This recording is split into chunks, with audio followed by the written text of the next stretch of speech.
This is the Porsche 718 Spyder RS, and it's the most engaging sports car Porsche has built in years. If I was to pick between this and a GT3, I would honestly pick this. But yet there's some people out there who would still pick a GT3 just because this hasn't got a 911 badge. The Spyder RS shares its heart with the 911 GT3, delivering exactly 500 horsepower. It's lightweight, stunning to look at, sounds incredible, and delivers the kind of visceral thrill that sends shivers down your spine. Now, it's not often I get to drive a car like this, so I'm going to enjoy this today, and I'm going to make sure you do too. So I'm Actor Tavani, welcome to Driven Plus.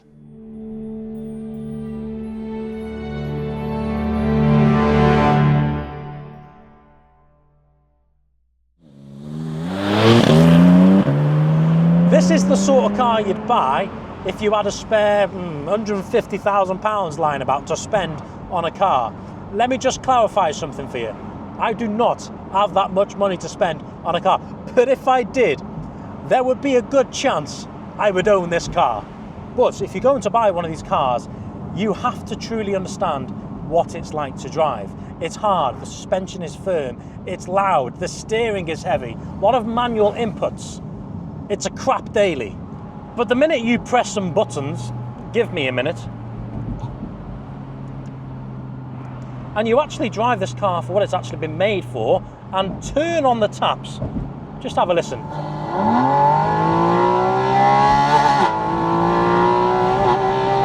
Oh my God, this car is so lively. 9,000 RPM. Raw, it's so raw, and because the engine is right behind you, you feel so connected, so engaged, and the fact you've got bucket seats as well, you feel part of the experience, you feel like you are the car. But I'll tell you what, it's very lively, it's not as planted as you might think it would be. It does scutter about a bit on the road, but you know, the way the engine kicks down,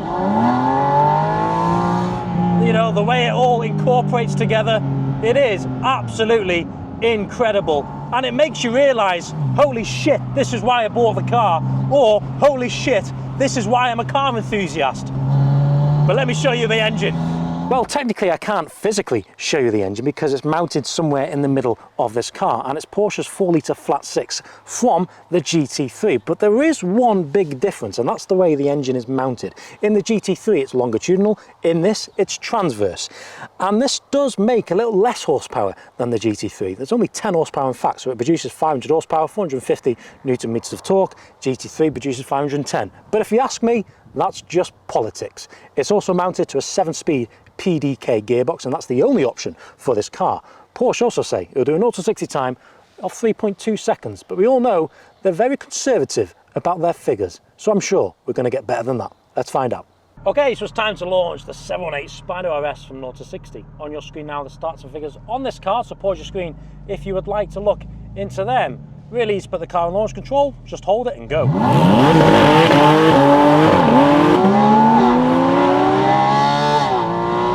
Look at that! 3.16 seconds! Wow, that was so good. It just put the traction control down and woof, it went off.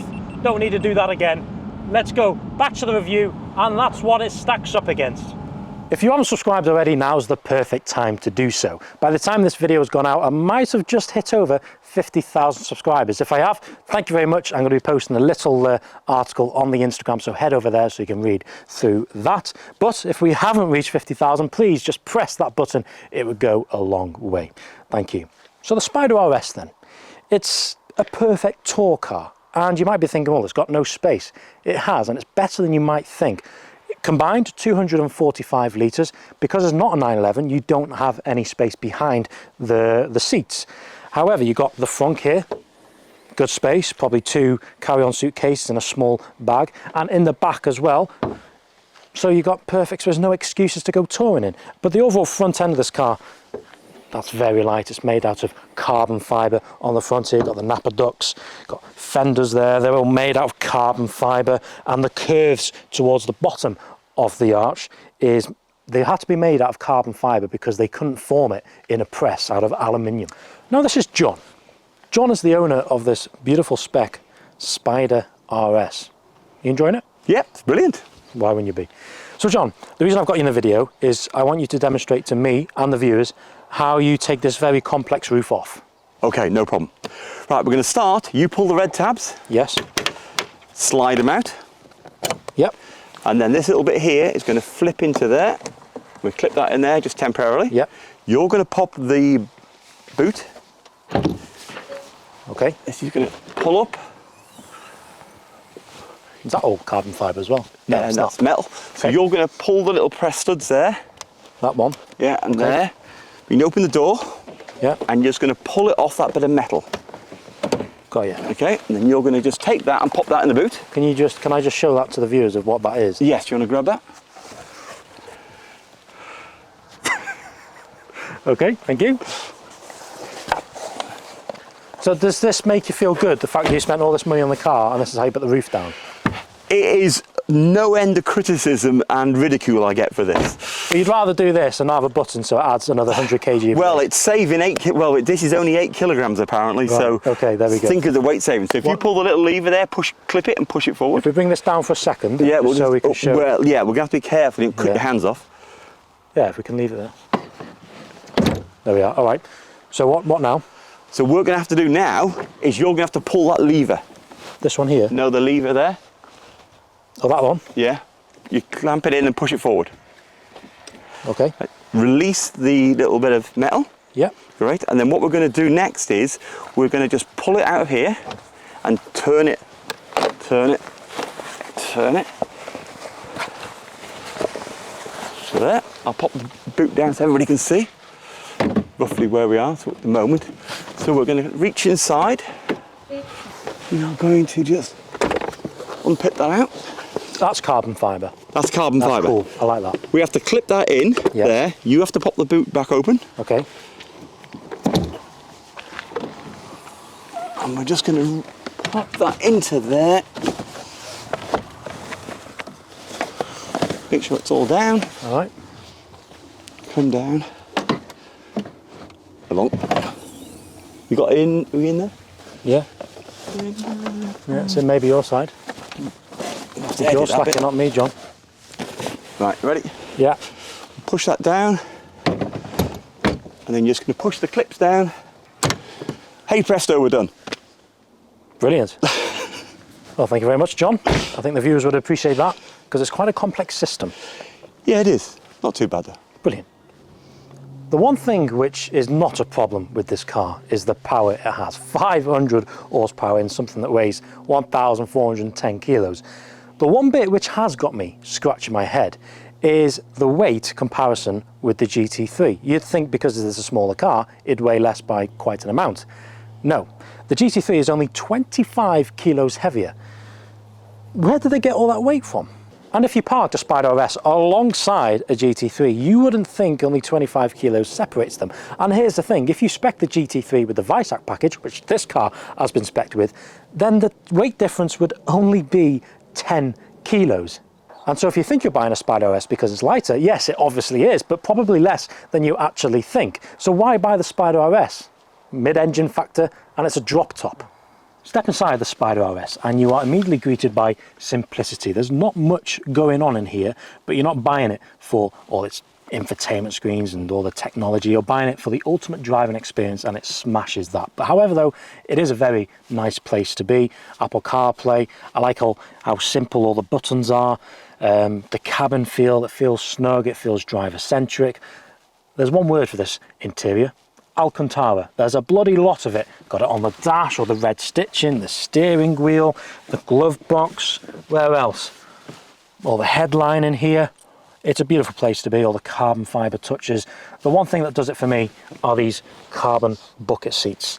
They're not as serious as you might think. It's actually quite easy to get in and out of as compared to 8, 9, 11 because it's easy to get in when you've got no roof on. And I love the fact you've got stitching here, Visac RS.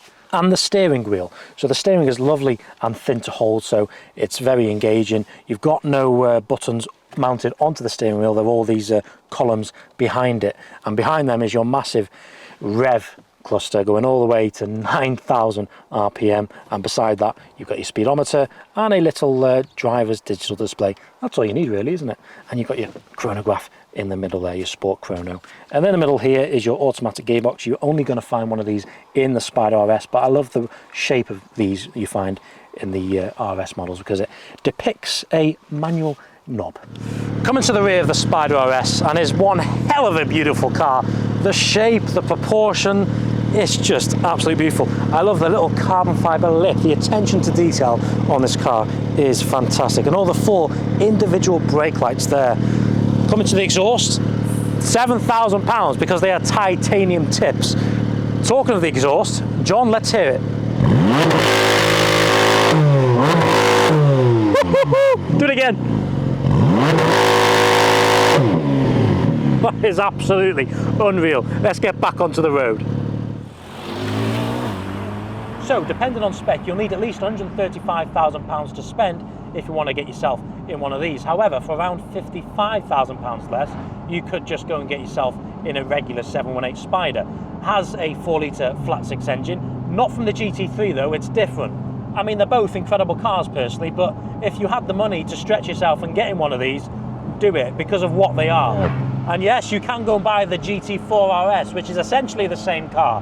One has a roof, one doesn't. Oh, actually no, the 4RS has a wing, and I absolutely love a wing, so that is a big deal.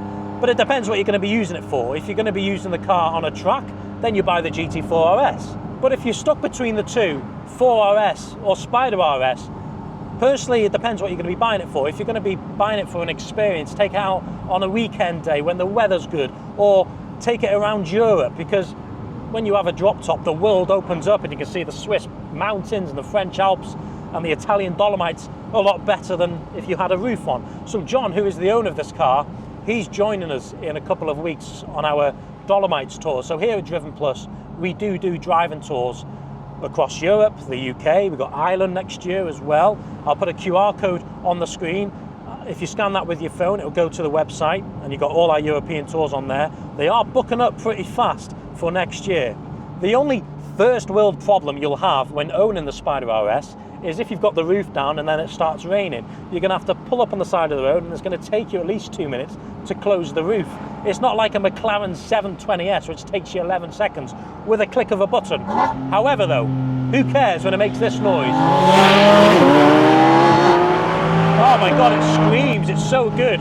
But also, the experience about this car, now, the good thing is about this road is it's very, the surface is very good, so it's very smooth at the minute. In fact, I'm going to do a 180 and go back down that road for a minute, because I really want to explain to you guys what it's like to drive this car and why I'd buy this car over the GT3. So let's go back down here. So firstly is the noise. It's so raw. You're probably struggling to hear me. It's so raw. And you've got the induction right there. It's right here. If it's a passenger, you probably hear it more on your left here, but it's intoxicating. It's absolutely unreal. But the good thing is, it's that. It's the cornering, the sheer balance of a mid-engine sports car with a GT3 engine. Perfect sports car. Oh, yes. Effortless. You don't have to drive this car. Oh, wow. And then you really experience the carbon ceramic brakes. Woof, they're good. Let's go back down there again. And now I'm going to talk about the gearbox.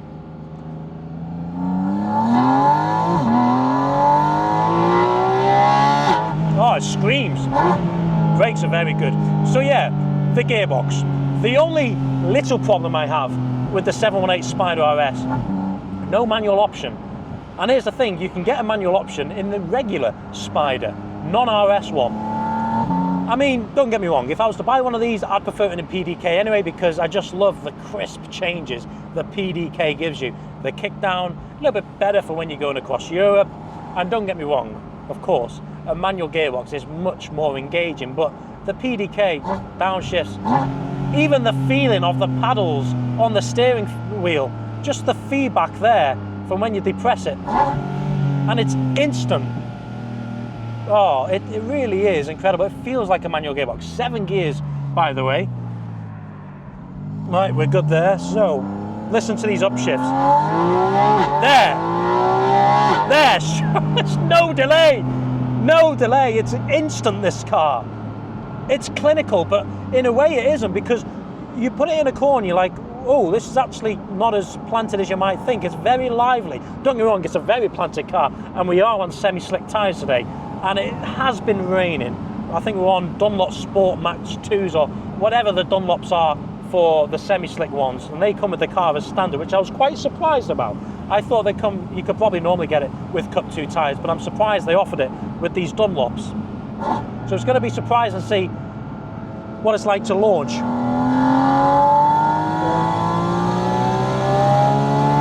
That's what I prefer.